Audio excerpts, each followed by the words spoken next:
La bande de Gaza est le théâtre des combats les plus violents depuis le début de la guerre entre Israël et le Hamas. Tsahal traque toujours le chef du groupe terroriste Yahya Sinwar. Au milieu des combats, quelque part, caché dans les tunnels de Gaza, il reste 138 otages toujours aux mains des terroristes et toujours aucun accord en vue pour de nouvelles libérations, selon le Premier ministre israélien Benjamin Netanyahou. Alors sans relâche, 3 familles d'otages israéliens font une tournée internationale pour implorer de l'aide. Après Washington, il y a 2 semaines, ils sont venus à Paris.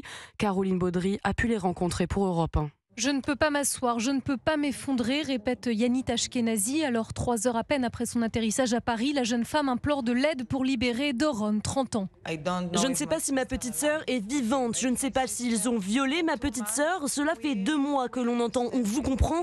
Mais si moi, en tant que juive, j'ai dû retirer tous les symboles que je portais dès que je suis arrivée à Paris, alors ce n'est pas juste le problème d'Israël, c'est aussi celui de l'Europe et demain ce sera vous. Jonathan et Ido Chamriz l'accompagnent. Ils viennent aussi du kibboutz de Kfar Aza, décimé. Le visage de leur frère de 26 ans est imprimé sur leur t-shirt. Ramené à l'ONU, peut-on lire. Le gouvernement français pourrait dire au Qatar, écoutez, vous ne pouvez pas d'un côté acheter des clubs de foot ici et de l'autre financer le terrorisme. Cela doit être très clair, le Qatar ne devrait pas jouer sur les 2 tableaux.